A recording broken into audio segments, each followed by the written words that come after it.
Hi everyone, it's Ready Together. It's Jen, Felicity, Janine, and we are talking again to Jo from the Physiotherapy Clinic.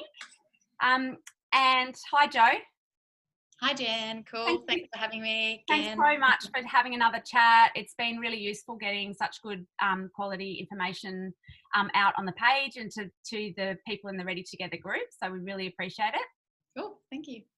And today, what we really wanted to highlight, it's something that we talked about last week with you and we said we wanted to do a session on, is mastitis, because it is such a big issue for people often in that sort of first few months, or it can happen at 6 months, it can happen even up at 12 months when the feeding changes.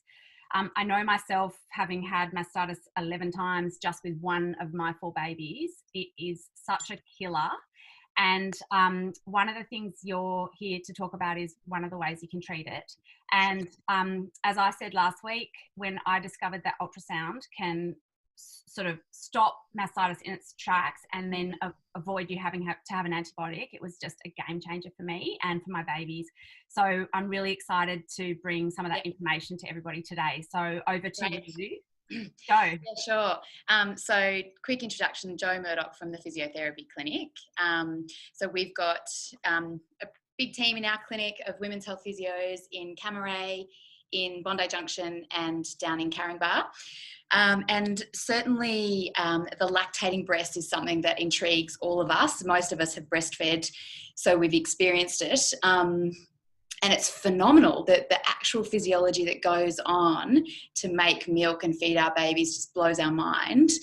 And I guess what also blows our mind is this, the blocked ducts mastitis cascade of events that ends so badly for so many people.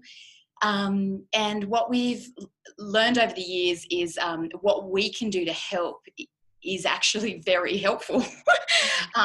But what's not helpful is that not a lot of people know about it, which is fair because we're physiotherapists, so what on earth have we got to do with a lactating breast?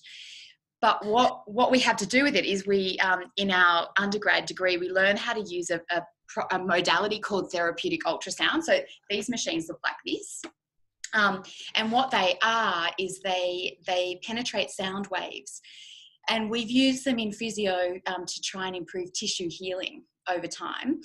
And actually, you won't find it a lot in most private practices in Physioland anymore because there's not a lot of evidence that that actually works. But where it does work is in the breast. And the evidence for that's also not evidence-based yet, but there's trials happening now because we know it works because we see it all the time.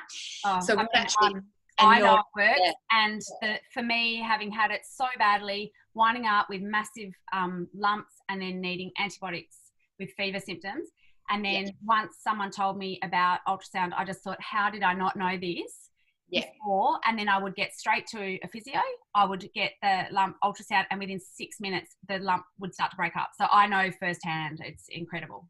Yeah, and that's what most women that have had the opportunity to experience it will say. And it's just, I think this is why this is cool because hopefully it's just more people understanding it's an option because no one knows. And unfortunately, it sort of just hasn't filtered through medicine yet. So GPs still go, what? Yeah. How? So as much as we're trying, so this is probably a great forum. But I suppose just so people can understand, they don't feel anything. They might feel a sense of warmth, but it's very gentle. The sound wave penetrates through the skin, through the duct, creates a vibration, shakes up the molecules of the milk and allows it to clear either through the nipple, through the duct in the nipple, or it will go back in through your own lymphatic system.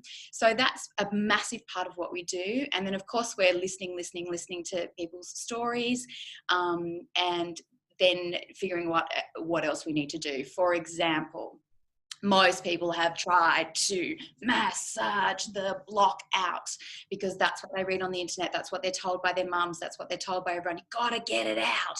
Yep. And all that does is make it significantly worse. So it will create an enormous inflammatory process. It potentially damages the tissues of the duct.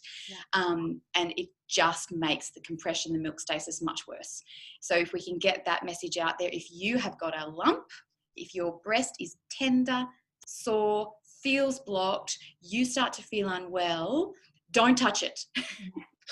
Get some ice on it, ring Felicity or your lactation consultant, ring your physio that you know can treat it, and get it sorted immediately. Yeah.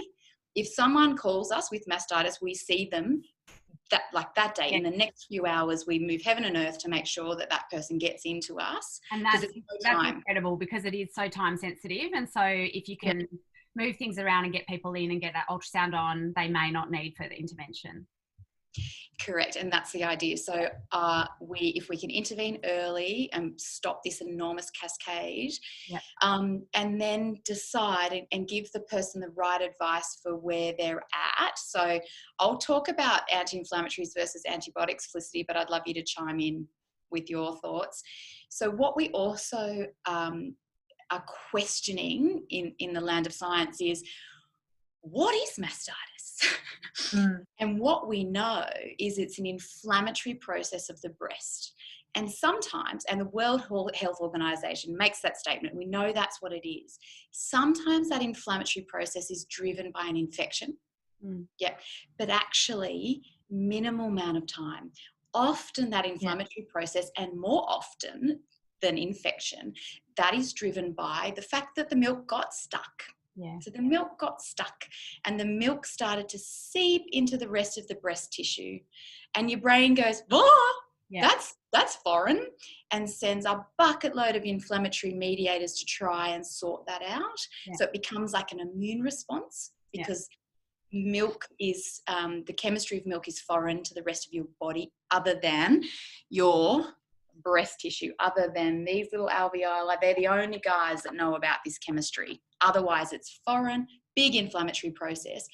You feel so unwell. You think you must have a bug. I feel, I mean, having had it, I think you feel like often the first symptom is actually that you feel kind of down and a bit like, I can't do this anymore. Often that comes first, and then you feel like, I think I'm going to die. Like, it's really severe. Felicity, what do you sort of find, with mastitis and with some of this stuff? It's so incredibly individual, I think, from from my own personal experience with it, to the women that I work with. Some people feel that sense of impending, something's, waiting for the other shoe to drop, something's not right. And others feel nothing. And then literally they, at the bottom of the stairs, they feel fine. And by the time they get upstairs, they feel like they've been hit by a truck. And, certainly it's important, I think, to get the message out there that not every case is infectious, is an infected state. They're not. Sometimes it is that inflammation. And if nothing is done and you've got, damaged nipples, then it could turn into an infection, but not every case is in that state. And there are things, as I was describing, there are things that can be done. And it's not something that you need to instantly go down the path of antibiotics without taking, okay, so what are my symptoms? What's been going on? Where has this come from? So I think it's important with everything with breastfeeding, but it's important to get the whole picture rather than just straight to medication. And so if people get mastitis, it's good to check in with a lactation consultant and or a physio and just get that advice. Absolutely. It's a team approach. As everything with babies, it's a team approach. So we don't want to ignore all about. We do not want to ignore any tenderness or anything, any sense of, okay, this isn't working, I can't do this anymore.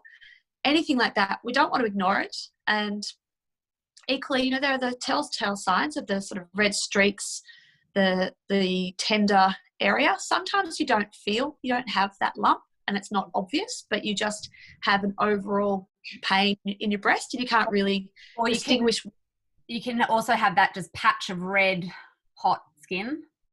Absolutely. And, you know, some cases move very quickly, very, very quickly. Some people are more susceptible, more sensitive to it. So it's not something to muck around with. And the thing is, the sooner you get into that physio and get that ultrasound, the better. You know, the first 24 hours Critical. Yeah, absolutely.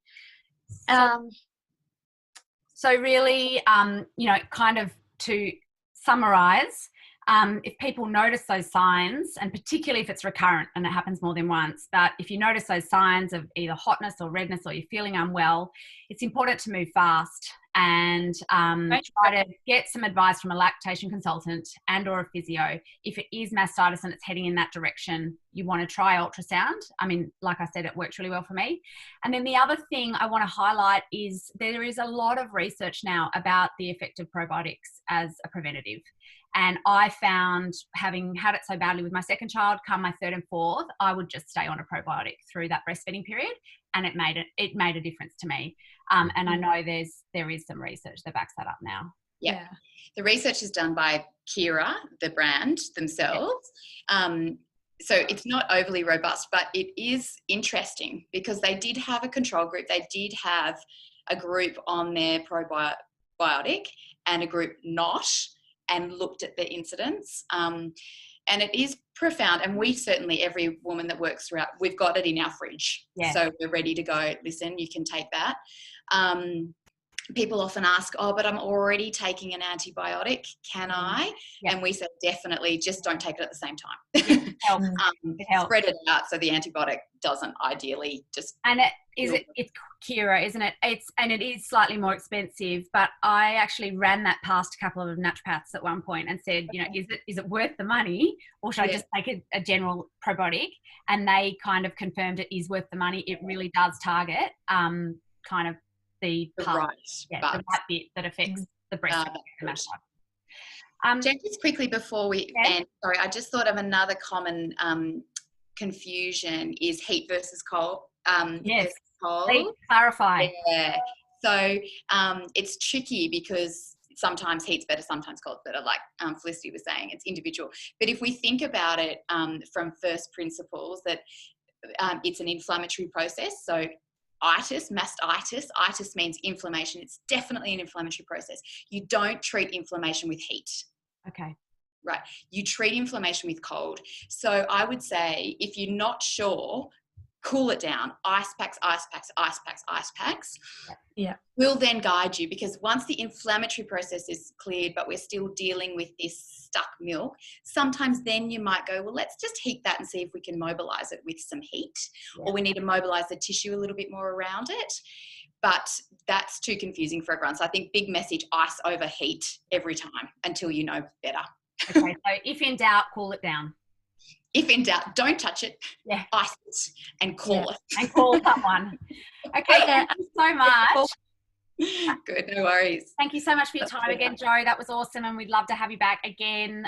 You know, there's just so many topics that kind of we all work together around, so we'd love to do it again. Yeah, we'll see you again soon. Good. Have a great day. Thanks, everybody.